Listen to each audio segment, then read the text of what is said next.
Promotion mix. तो promotion mix जो है it is basically a communication, it is a way of providing the information to the consumers about the product and services. ठीक है, आजकल आप लोग Amazon से जब शॉपिंग करते होंगे, फ्लिपकार्ट से जब शॉपिंग करते होंगे, तो आप लोगों को कई बार ऐसा, शांत रहो, कई बार आपने नोटिस किया होगा कि वो जो Amazon पे अगर कोई भी न्यू मोबाइल आने वाला होता है तो उसके बारे में नोटिफिकेशन या इंफॉर्मेशन आपको वहीं पर मिल जाता है, राइट? है ना? सो एक तरीके से जो कंपनीज है, जैसे वन प्लस जो है वो हमेशा Amazon पर लॉन्च करती है अपनी कोई भी न्यू मॉडल को, सही बात है?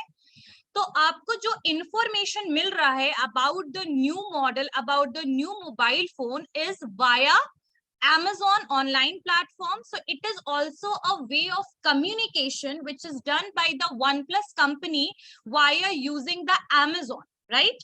So promotion mix, जो है इसमें various elements हैं जो communication के लिए use किए जाते हैं, जैसे कि आपका advertisement, right? Sales promotion, publicity, personal selling, public relation, right? So these all are the elements of the promotion. ठीक है, किसी प्रोडक्ट को प्रमोट करना, कंज्यूमर को इन्फ्लुएंस करना, प्रोडक्ट के बारे में इंफॉर्मेशन प्रोवाइड करना, this is the objective of the communication. Clear है? यहां तक समझ में आया?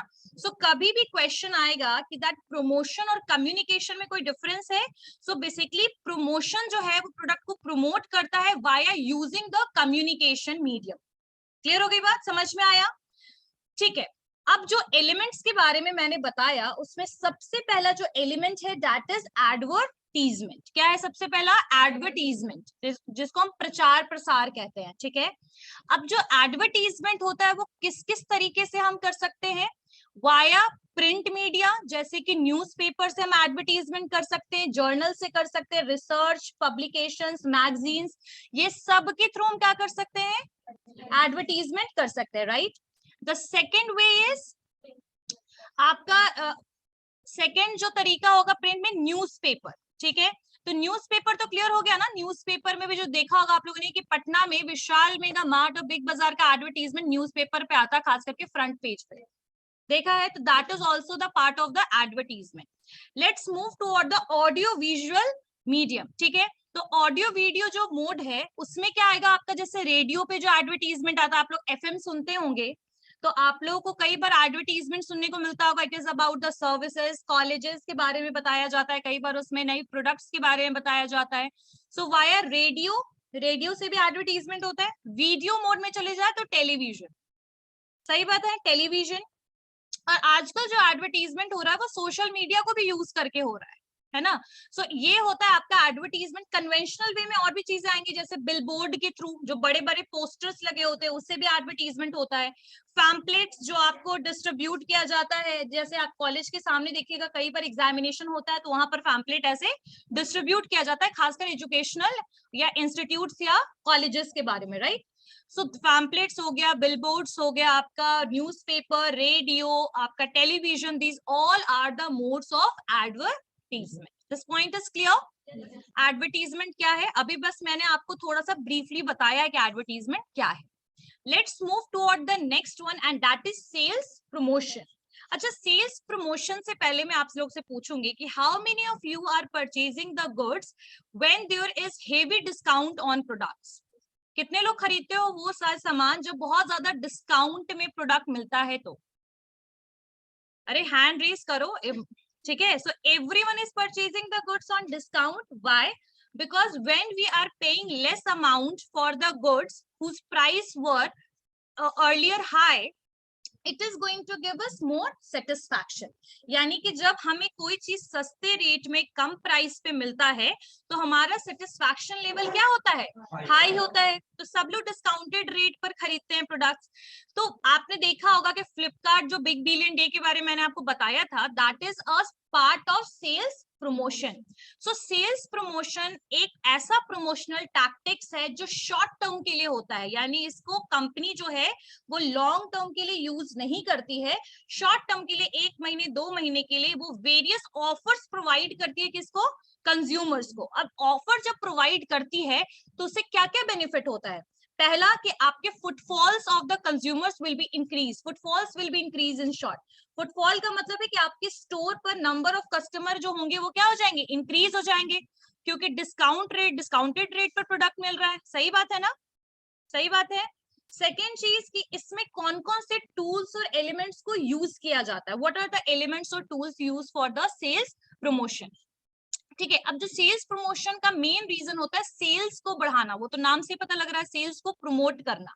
तो इसके लिए क्या क्या चीजें हम यूज करते हैं, जैसे हम ऑफर्स में आपके डिस्काउंट हो गया, कूपन्स हो गया, by one get one free हो गया, फ्री गिफ्ट, कैशबैक हो गया।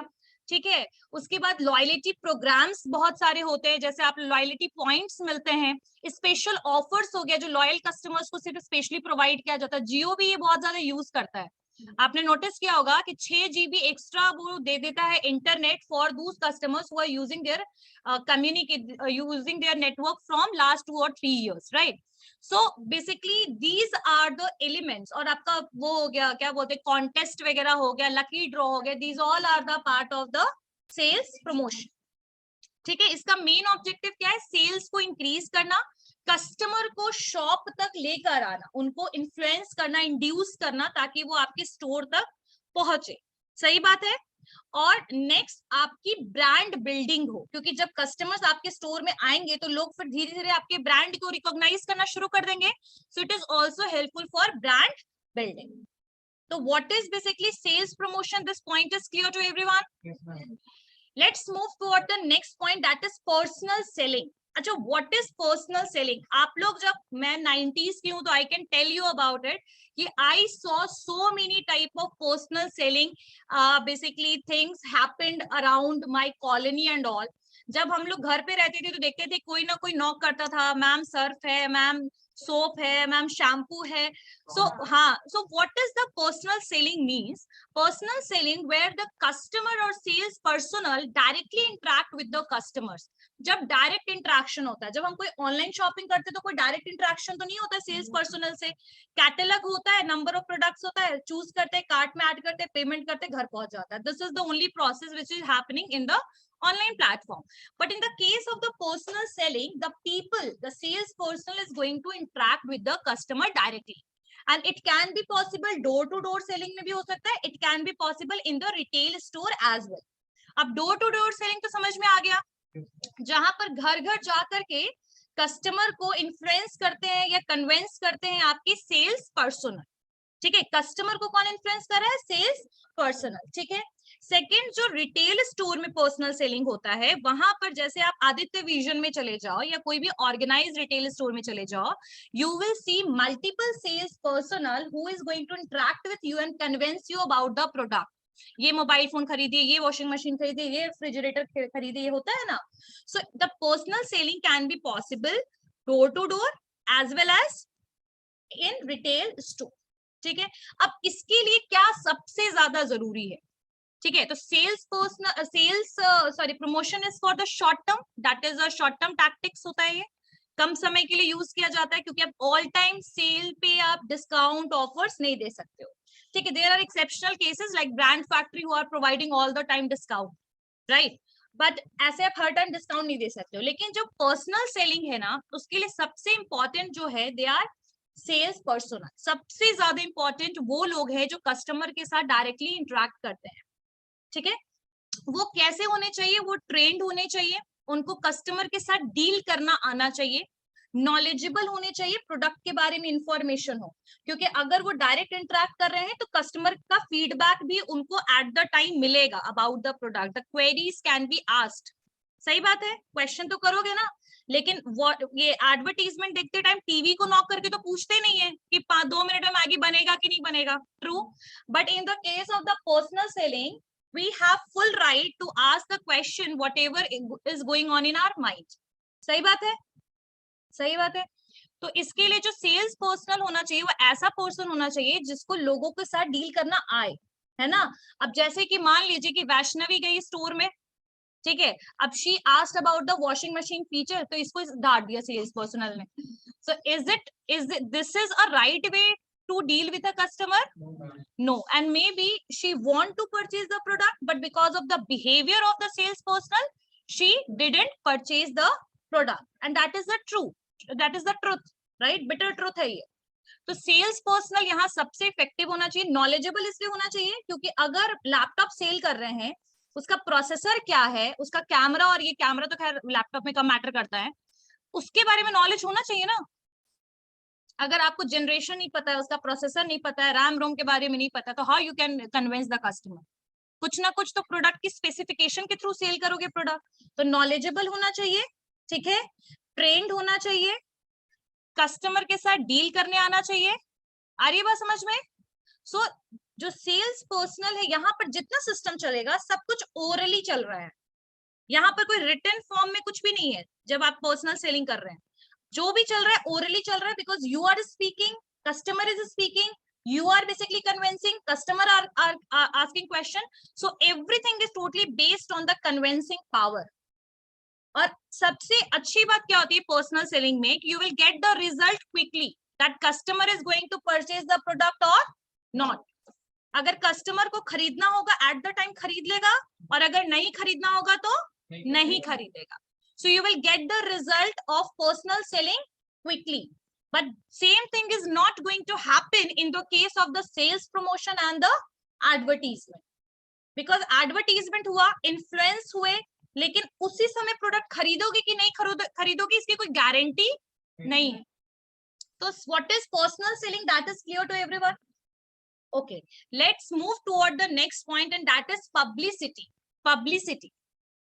अच्छा, तुम लोग में से बहुत लोगों ने सुना होगा कि जैसे इस एक्टर की पब्लिसिटी हुई, इस मूवी की पब्लिसिटी हुई, ऐसा सुना है तुम लोगों ने ये टर्म? सो पब्लिसिटी बेसिकली क्या होता है कि जब कोई भी information about the product we will get via news और न्यूज़पेपर के द्वारा, रिपोर्टर के द्वारा जब कोई इंफॉर्मेशन प्रोडक्ट का सामने आता है, तो ऐसे केस में उसको हम कहते हैं पब्लिसिटी. अब देखो, सेल्स प्रमोशन, एडवर्टीजमेंट और पर्सनल सेलिंग जो है, इसके ऊपर कंपनी पैसे खर्च करती है. एडवर्टीजमेंट में फ्री ऑफ कॉस्ट नहीं होता है, you have to spend money. Sales promotion में भी आप डिस्काउंट दे रहे हो, सब कुछ आपका स्ट्रैटेजिक बनाया है, and that is controllable. Advertisement can be controlled, right? Personal selling can be controlled, as well as the sales promotion can be controlled, but the publicity is the uncontrollable fact or a promotion. Publicity can be possibly negative way में भी हो सकता है और positive way में भी हो सकता है. जैसे मैगी की जब पब्लिसिटी हुई थी इन 2013, from why it has happened, because of the FSSAI, that is the authority, the Food Corporation of India के द्वारा जब पता लगा कि harmful lead is found in the masala of that particular noodles, so what happened, क्या हुआ था उसके बाद कि आपका जो मैगी था वो उस पे बैन लग गया था और वो बंद हो गया था क्या बनना, और जितने बने हुए पैकेट्स थे that was also destroyed. Around 3000 crore के पैकेट्स को डिस्ट्रॉय किया गया था. और इसको कहाँ चेक किया गया था? यूपी में एक प्लेस था, वहां पर फाउंड हुआ था वो चीज, राइट? तो बैन हो गया. अब इसका एडवर्स इफेक्ट ये पड़ा कि मार्केट में मैगी बंद, हम लोग खरीद नहीं सकते थे. कितना बड़ा लॉस हुआ होगा कंपनी को, बहुत बड़ा लॉस, ठीक है? तो इसको कहते हैं पब्लिसिटी. व्हेन द इंफॉर्मेशन और promotion of the goods can be done by the news और बाय द रिपोर्टर्स. ठीक है, क्लियर हो गई बात? ये कंपनी नहीं करती है, ये कंपनी इंटेंशनली नहीं करती है. It is uncontrollable and negative भी हो सकता है और पॉजिटिव भी हो सकता है. क्लियर हो गई बात, समझ में आए? This is publicity. ठीक है, next one is public relation. तो बहुत सारे लोगों को लगता है पब्लिसिटी और public relation is similar, but let me tell you that these two terms are different. Public relation जो है, समझ में आ रहा है नैना? क्या समझ में आया? जरा खड़ा हो ये बताइए.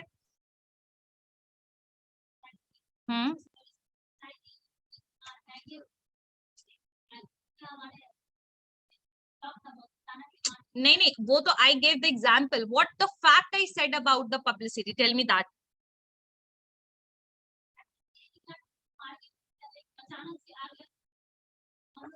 क्या बोल रही हो, कहाँ ध्यान है?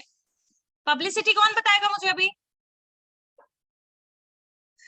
सारे बच्चे हैंड रेज कर रहे हैं,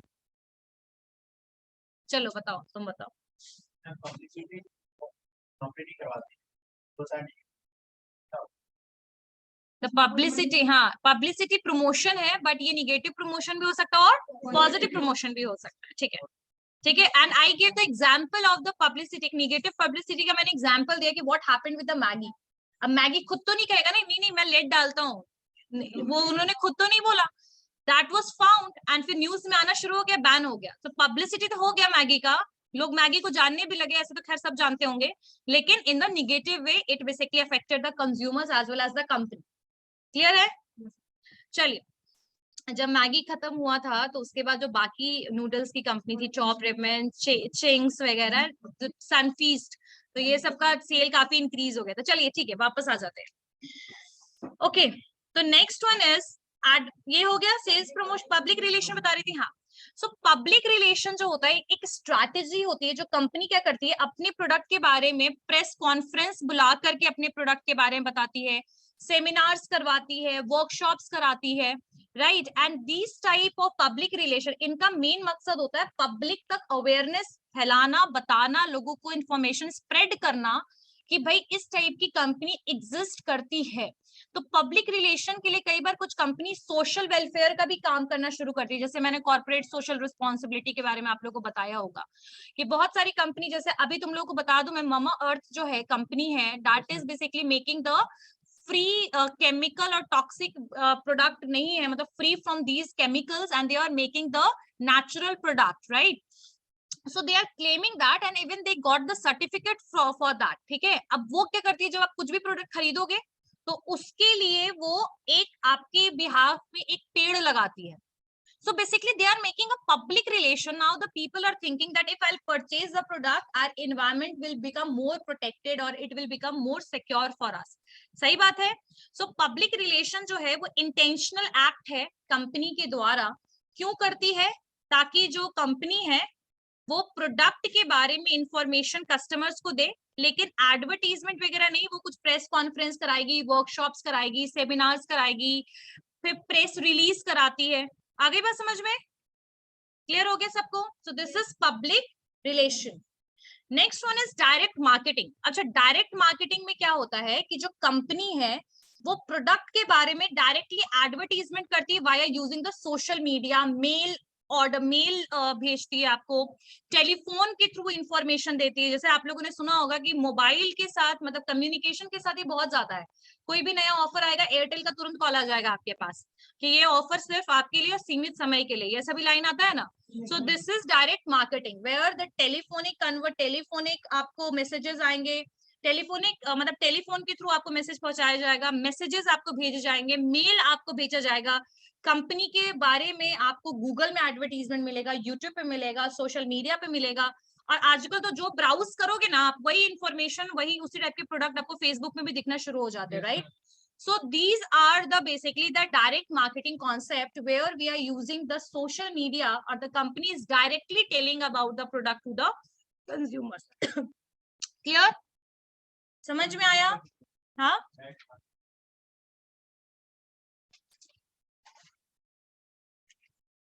डायरेक्ट मार्केटिंग का मतलब होता है कि जहां पर कंपनी जो है वो प्रोडक्ट के बारे में इंफॉर्मेशन देती है via using the social media, direct mail, और इसका मेन कॉन्सेप्ट होता है ना कंज्यूमर तक डायरेक्ट इंफॉर्मेशन देना। जैसे आप एक सिंगल कंज्यूमर हो, है ना, अब एडवर्टीजमेंट जो दिखाया जा रहा है वो कितने लोगों को दिखाया जा रहा होगा, करोड़ों को, सही बात है। लेकिन ये जो कॉन्सेप्ट होगा यहाँ पर इंडिविजुअल पर्सपेक्टिव होता है, हर कस्टमर को, जो आपको पोटेंशियल कस्टमर नजर आते हैं उनको आप मेल भेजोगे अपने प्रोडक्ट के बारे में, न्यू प्रोडक्ट के बारे में मैसेजेस भेजोगे, ठीक है। आपके फेसबुक पर जो सिर्फ आपकी आईडी से चल रहा है उस पे आपको नए प्रोडक्ट्स के इंफॉर्मेशन आ रहे हैं, तो इसको हम कहते हैं direct marketing. This is a individual consumerism aspect है, एक तरीके से कि एक कंज्यूमर के ऊपर हम फोकस करेंगे, हर कंज्यूमर के ऊपर फोकस करेंगे। अब एडवर्टीजमेंट कर रहे हैं हम, तो हर एक कंज्यूमर पे फोकस नहीं, वो सिर्फ प्रोडक्ट का इंफॉर्मेशन दे रहा है। यहाँ पर हम आपको प्रोडक्ट की नीड के हिसाब से, जैसे मैंने बताया कि आप ब्राउज करोगे कुछ भी, you will get the information on new product, information about it. So इसको कहते हैं डायरेक्ट मार्केटिंग कॉन्सेप्ट। क्लियर हो गई बात, समझ में आया? चलिए एडवर्टीजमेंट क्या है इसके बारे में देखते हैं। Okay, so let's start with the advertisement. Advertising क्या होता है? एक तरीके से एक नॉन पर्सनल वे है प्रमोशन का, ठीक है, non personal way of promotion of the product, ठीक है। और ये क्या होता है आपका? नॉन पर्सनल है, इसका मतलब कोई कस्टमर से डायरेक्टली इंटरेक्शन हो नहीं रहा है, और वन वे कम्युनिकेशन है। क्या है ये? वन वे कम्युनिकेशन है, and it is done by the identified sponsors, ठीक है। तो आपका जो एडवर्टाइजिंग क्या है, लिख लो सब लोग। Advertising can be defined, advertising can be defined, क्या मुंह चल रहा है? Advertising can be defined as a non-personal, as a non-personal, advertising can be defined as a non-personal presentation, presentation and promotion of ideas, goods, of ideas, goods or services, paid by an identified sponsor, paid by an identified sponsor, ठीक है। So advertising एक non personal तरीका है, ideas, goods और services paid by an identified sponsor. Identify sponsor का मतलब होता है ना कि जब आप अपने प्रोडक्ट को सेल करने के लिए किसी, जैसे स्कूल कॉलेजेस में चलता है, स्पॉन्सरशिप दे दिया, अब उसके लिए आपको पैसे मिल गए और आप एडवर्टीजमेंट करोगे, ठीक है। जैसे मेरे कॉलेज में भी होता था कि हम लोग को स्पॉन्सरशिप मिल गया कोको कोला से। अब कोको कोला वाले ने हमें पैसा दे दिया इवेंट को ऑर्गेनाइज करने के लिए, ठीक है। तो हम लोगों ने अपना फेस्ट ऑर्गेनाइज कर लिया उस पैसे से। अब कोको कोला वाले ने बोला कि अब हम आपके कॉलेज में अपने बैनर्स लगाएंगे, उन्होंने लगाया, तो एक तरीके से उन्होंने प्रमोशन किया। तो आइडेंटिफाइड स्पॉन्सर का मतलब ये है कि एडवर्टीजमेंट के लिए आप पैसे लगाते हो, मीडियम को चूज करते हो, एडवर्टीजमेंट एजेंसीज को हायर करते हो और फिर एडवर्टीजमेंट करवाते हो, ठीक है। अब ये क्या चीजें हैं वो बताऊंगी मैं, ठीक है। यहां तक समझ में आया? चलिए आगे नेक्स्ट लिखिए। एक ना अपने से डेफिनेशन लिख लेना, अमेरिकन मार्केटिंग एसोसिएशन के द्वारा जो डेफिनेशन है AMA के द्वारा, वो लिख लेना। सीमा समझ में आया? सीमा नाम है ना? रिया, ओके, हाँ रिया, समझ में आया? चलो नेक्स्ट लिखे, features of advertisement, features of advertisement, payment of money. अच्छा एक चीज याद रखिएगा कि एडवर्टीजमेंट के लिए पैसे क्या करने पड़ते हैं? खर्च करने पड़ते हैं, लगाने पड़ते हैं, ठीक है। तो जैसे आपने देखा होगा कि सोनी पे जो इतना बड़ा बड़ा एडवर्टीजमेंट आता है बोरो प्लस का, आपको क्या लगता है फ्री ऑफ कॉस्ट करते हैं वो? No, that is basically done by the paying a high amount, right. उसके अलावा तुम लोगों ने देखा होगा बहुत सारी जो सीरियल्स वगैरह और जो आपके रियलिटी शोज आते हैं वो भी स्पॉन्सर्ड होते हैं कोई ना कोई कंपनी के द्वारा, ठीक है। तो that is also way of the advertisement, ठीक है। अब उसमें क्या होता है ना कि उस पूरे की पूरे शो या सीरीज का कॉस्ट उस पर्टिकुलर कंपनी और ब्रांड ने उठाया हुआ होता है, ठीक है। चलिए, shark tank was done by the, उसका स्पॉन्सरशिप किसने किया था? शार्क टैंक का फीचर्स में सबसे पहला पेमेंट ऑफ मनी, तो समझ में आ गया होगा। न्यूज़पेपर में आप लोगों ने देखा होगा कि फर्स्ट पेज पे एडवर्टीजमेंट आ रहा है, पता है आपको? सबसे एक्सपेंसिव पेज फर्स्ट पेज होता है, क्यों? उसके लिए क्या रीजन है बताती हूँ। जैसे आप कभी भी न्यूज़पेपर ओपन करोगे तो सबसे पहला ध्यान हमारा किस पे जाता है? फर्स्ट पेज पे। So for that the company is paying a higher amount to the newspaper. तो हर चीज के ऊपर एडवर्टीजमेंट पे क्या लगता है? पैसे लगते हैं, कॉस्ट लगता है। चलिए next one is non personal. Non personal है यानी कि कोई भी यहाँ पर इंटरेक्ट आपके साथ नहीं करेगा, ठीक है। सेलिब्रिटी अगर उस एडवर्टीजमेंट में है तो वो आपस में अपने प्रोडक्ट के बारे में एडवर्टाइज करेंगे, बताएंगे, लेकिन सेलिब्रिटी आपसे बात नहीं करेगा, ठीक है। कैटरीना क्या बात नहीं करेगी? आ गई बात समझ में? So that is a non personal जो है तरीका है, ठीक है। It is a non personal, no person और कोई भी आपसे डायरेक्ट इंटरेक्ट एडवर्टीजमेंट में नहीं करेगा, ठीक है। कोई फेस टू फेस इंटरेक्शन नहीं है, लिख लेना, no face to face interaction, ठीक है। Next one is promote products and services. तो एडवर्टीजमेंट का काम ही है आपके प्रोडक्ट के बारे में बताना, प्रमोट करना प्रोडक्ट एंड सर्विसेज को। आई डोंट थिंक सो कि I need to elaborate this point. promote products and services, promote products and services, promote products and services। आगे बात समझ में क्लियर हो गया? This point is clear. Okay, next one is importance of advertising. अच्छा, इसमें एक और लिख लेना, one way communication, one way communication भी लिख लेना, वन वे कम्युनिकेशन। हाँ, तो ये समझ जाओ, वन वे कम्युनिकेशन है, फीचर लिखना आएगा तो लिख लेना, वन वे कम्युनिकेशन है। हाँ, आइडेंटिटी, इंपॉर्टेंस से पहले एक और पॉइंट है आइडेंटिफाइड स्पॉन्सर, जो मैंने आप लोगों को पहले ही समझा दिया। तो you can write about identified sponsor in the features as well, ठीक है। तो जो भी एडवर्टीजमेंट के लिए आपको लगेगा कि किससे आप स्पॉन्सर करा सकते हो, किससे एडवर्टाइज करा सकते हो, क्या करवाना है, वो दैट विल बी आइडेंटिफाइड और defined, right.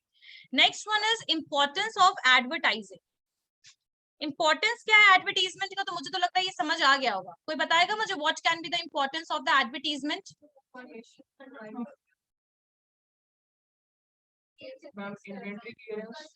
Very good, inventory clearance. हाँ, प्रोडक्ट जब हम इंट्रोड्यूस करते हैं तब हम एडवर्टाइज करते हैं। हाँ, तो न्यू प्रोडक्ट एडवर्टीजमेंट, ठीक है। तो दैट क्रिएट अवेयरनेस, ठीक है। चलिए, तो लिखिए सब इसमें इंपॉर्टेंस में। हाँ हाँ, very good, customer satisfaction, very good. चलिए, आइए वापस आ जाते हैं। चलिए लिखिए, information about a product, product के बारे में इंफॉर्मेशन मिलेगा, ठीक है। Information about a product.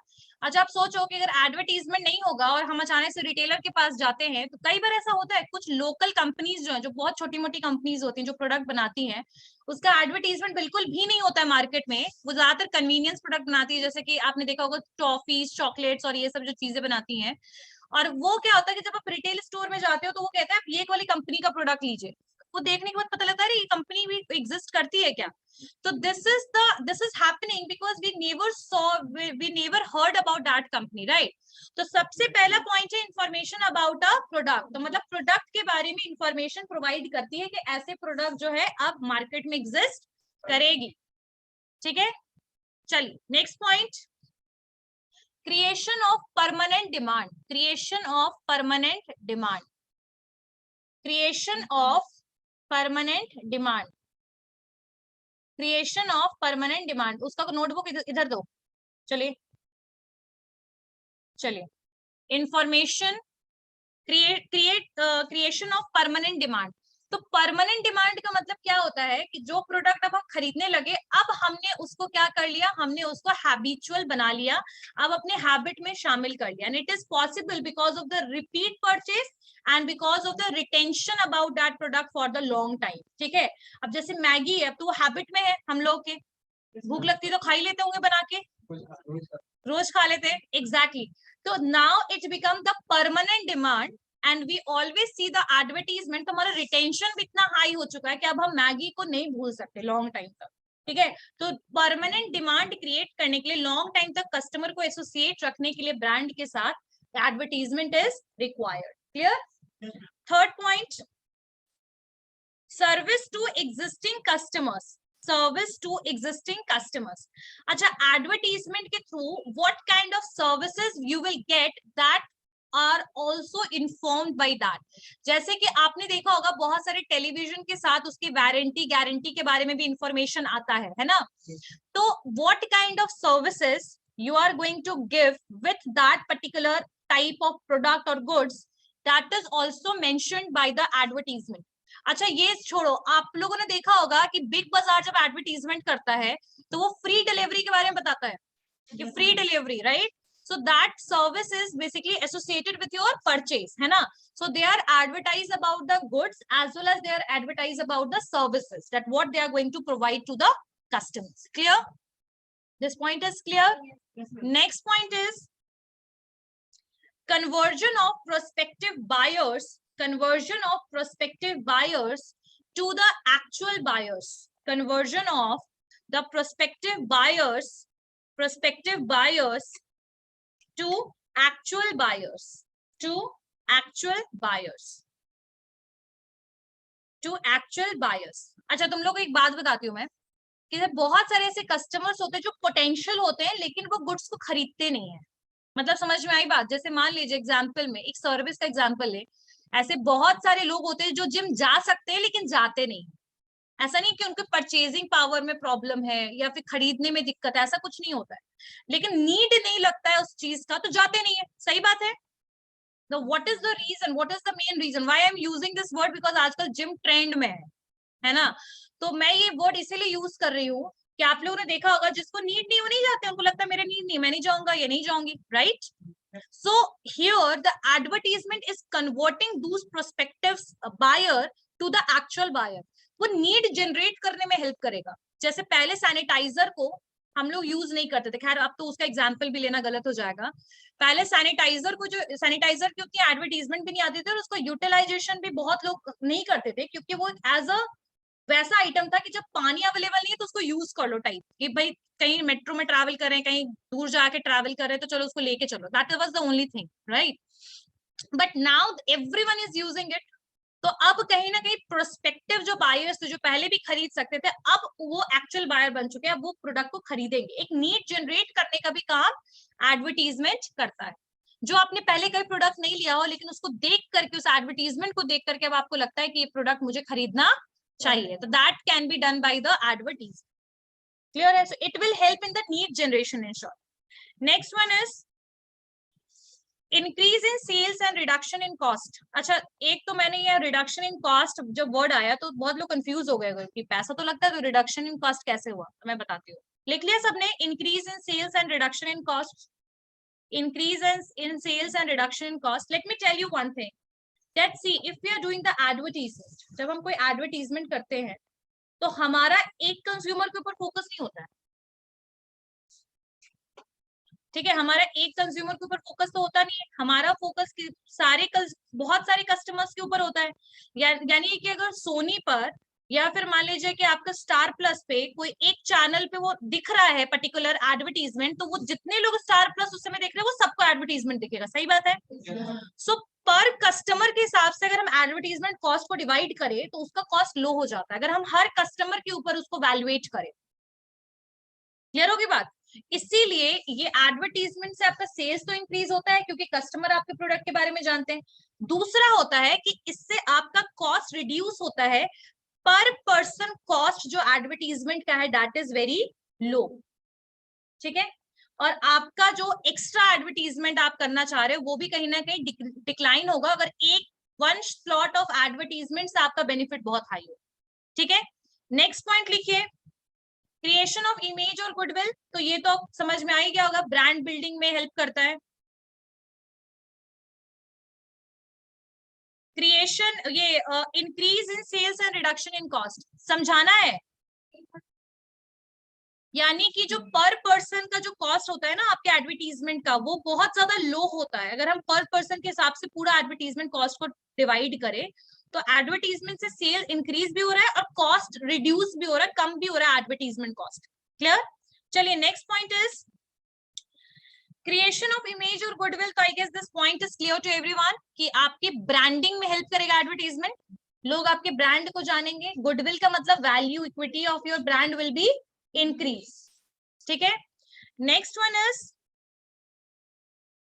Minimisation of middleman. खैर ये पॉइंट बहुत ज्यादा वैलिड नहीं है लेकिन फिर भी बता देती हूँ. मिनिमाइजेशन ऑफ मिडलमैन का मतलब ये है कि आपके जो रिटेलर्स हैं, होलसेलर्स हैं, उनका काम ये कहीं ना कहीं क्या करेगा, खत्म कर देगा, मिनिमाइज कर देगा. हाँ, इंटरमीडियरीज का, आपके जो एजेंट्स, ब्रोकर्स, होलसेलर्स, रिटेलर्स जो हैं, डीलर्स जो हैं, उनका काम ये कैसे आसान कर देगा कि जब आप डीलर के पास जाओगे या फिर आप अपने रिटेलर के पास जाओगे तो उनसे आपको ज्यादा डिस्कस करने की जरूरत प्रोडक्ट के बारे में नहीं पड़ेगी, because you already know about that product. और अब तो thanks to the internet you will get every information about the product on the Google. सही बात है ना? चलिए next one is creation of image और गुडविल. हो गया ना? Protection of people from imitation. Protection of people protection of people from imitation. Imitation, अच्छा इमिटेशन का मतलब क्या होता है? नकल करना, है ना। जैसे ये बहुत सारे लोगों में होता है कि भाई वो जैसे सेम कपड़ा पहनेंगी वो मैं भी वैसे ही पहनूंगी, ये होता है ना, इसको कहते हैं नकल, है ना। और ये चीज ही बहुत सारी कंपनीज करती हैं, खास करके लोकल कंपनीज जो हैं वो स्प्यूरियस प्रोडक्ट को बना देती है। स्प्यूरियस प्रोडक्ट वो प्रोडक्ट्स होते हैं जो, हाँ एडिडास, एग्जैक्टली। तो जो नकली प्रोडक्ट कुछ भी बना देंगे और नाम जो है वो रिनाउंड कंपनी का नाम यूज कर लेते हैं। अब यहाँ दो तरीके का आपका इमिटेशन होता है, एक तो होता है फुल इमिटेशन, एक होता है पार्शियल इमिटेशन।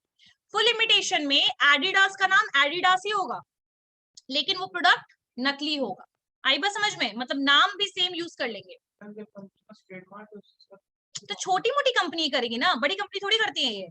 मतलब ऐसा थोड़ी कि रीबॉक ये काम करना शुरू कर देगी इस तरीके का, ये नहीं करेंगे। प्यूमा ये नहीं करेगा, डोंट वरी।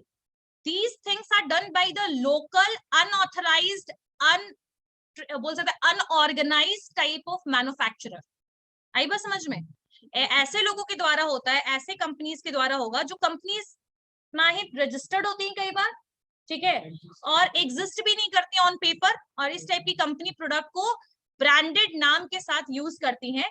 और सेकेंड चीज कि कई बार जो, मतलब ये समझ में आया, इसको कहते हैं फुल इमिटेशन। एक पार्शियल इमिटेशन का मतलब होता है कि आपके नाम के जैसा वो ट्राई करेगी चेंज करने का नाम। एडिडास को वही बताया एडिवास हो गया, बिस्लेरी को बिसिलेरी, हाँ। तो these are basically the imitation. तो जब एडवर्टीजमेंट किया जाता है तो they are also telling you about the originality of the product. जैसे आजकल होलोग्राम यूज किया जाता है, आप लोगों ने सिल्वर कलर का एक स्टिकर देखा होगा प्रोडक्ट के ऊपर, दैट इज अ होलोग्राम। और होलोग्राम से क्या पता लगता है कि दिस प्रोडक्ट इज ओरिजिनल और रियल। हाँ, ऑथेंटिकेशन, प्योरिटी के ऊपर होता है ये। क्लियर हो गई बात? समझ में आ गया?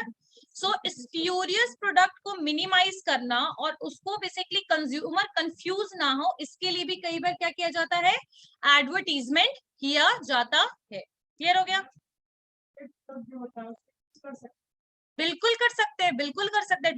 डुप्लीकेट पे ये चीज कस्टमर भी कर सकती है, लेकिन कस्टमर जब करेगी ना तो कस्टमर का डायरेक्ट इफेक्ट उस कंपनी पे आएगा जिस कंपनी के नाम से वो स्प्यूरियस प्रोडक्ट सेल किया जा रहा है। तो ज्यादातर ये जो लीगल एक्शन जो होता है ये लिया जाता है आपके कंपनीज के द्वारा, ठीक है। जैसे तुम लोग बताती हो रूरल मार्केट में सबसे ज्यादा ये काम होता है क्योंकि वहां के लोग अनएजुकेटेड ज्यादा होते हैं, इलिटरेसी बहुत ज्यादा हाई है। अब लोग क्या करते हैं ना, वो लोग का पहचानने का तरीका होता है। जैसे लाइफ बॉय को they are basically understanding by the packaging, ठीक है। रेड और व्हाइट का जो मिक्सचर है उससे वो समझते हैं कि दिस इज लाइफ बॉय। अब लाइफ बॉय में अगर यू इधर है और ओ उधर है तो वो उतना भी नहीं समझ पाएंगे या फिर आइडेंटिफाई करेंगे। और जो लोग बहुत जल्दी में भी होते हैं उनके साथ भी गलती होती है, ठीक है, या फिर जिन्होंने कभी वो प्रोडक्ट नहीं खरीदा है, ठीक है। Let me tell you one of the example of my father. बहुत ज्यादा अनऑर्गेनाइज्ड मार्केट में बड़े बड़े हाट मेलाज में ये सब में आपको मिल जाते हैं। तो इस तरीके की चीजें आप ना खरीदो, क्योंकि अगर आपने उस कंपनी के नाम से प्रोडक्ट खरीदा और वो प्रोडक्ट खराब हुआ तो दोबारा से उस कंपनी पे भरोसा कर पाओगे? तो आपकी कस्टमर्स तो रिड्यूस होते जाएंगे ना। सो इमिटेशन रिड्यूस करने के लिए भी एडवर्टीजमेंट क्या होता है? यूटिलाइज होता है।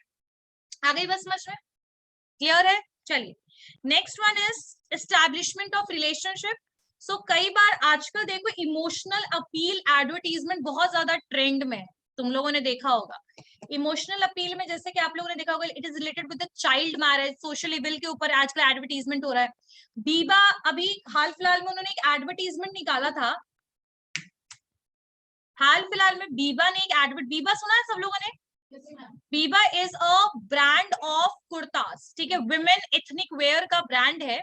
और उसने अभी हाल फिलहाल में एक एडवर्टीजमेंट निकाला था about the marriages perspective in India, Indian society, right, कि कैसे वुमेन के साथ what kind of treatment is done in the arrange marriages.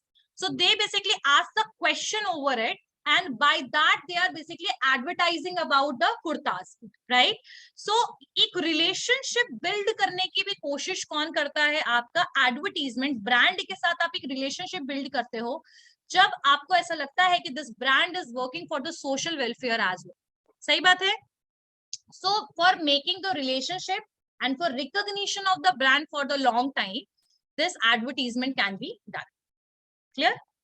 समझ में आया सबको? Yes. किसी को कोई डाउट है जो समझ नहीं आया हो? Anyone have any doubt in any of the point? चलिए नेक्स्ट पढ़ते हैं. Next one is types of ऐसे तो बहुत सारे importance to the customer, importance to the manufacturer, तो आई गेस वो तुम लोग समझ लोगे, खुद से कर लोगे. ठीक है, तो मैन्युफैक्चरर क्या है? सेल्स बढ़ेगा, प्रॉफिट इंक्रीज होगा, ब्रांड बिल्डिंग होगा, गुडविल बनेगा. कस्टमर्स के लिए क्या बेनिफिट है? इंफॉर्मेशन मिलेगा न्यू प्रोडक्ट के बारे में, राइट. फिर इजी और कन्वीनियंस होगा कंज्यूमर के लिए प्रोडक्ट खरीदना. ठीक है, और उसके अलावा वो कस्टमर जो है इजिली आस्क या पूछ सकता है about the product from the shop और द रिटेल स्टोर. ठीक है, सो ये सारे बेनिफिट्स इंपॉर्टेंस है कस्टमर्स के लिए और मैन्युफैक्चरर के लिए. चलिए let's start with the types of the advertisement. तो टाइप्स ऑफ एडवर्टीजमेंट में कौन कौन से टाइप ऑफ एडवर्टीजमेंट मैं लिखवा दे रही हूँ, इसको वी आर गोइंग टू लिखो. Customer consumer oriented advertising, consumer oriented advertising, informative advertising, consumer oriented advertising, informative advertising, institutional advertising. ठीक है, consumer oriented advertising, informative advertising, institutional advertising, financial advertising, financial advertising, classified advertising, classified advertising, government advertising, government advertising. तो ये आपके सारे क्या है? Types of advertisement. तो इसको हम लोग करेंगे नेक्स्ट क्लास में. ठीक है, चलिए करते हैं अब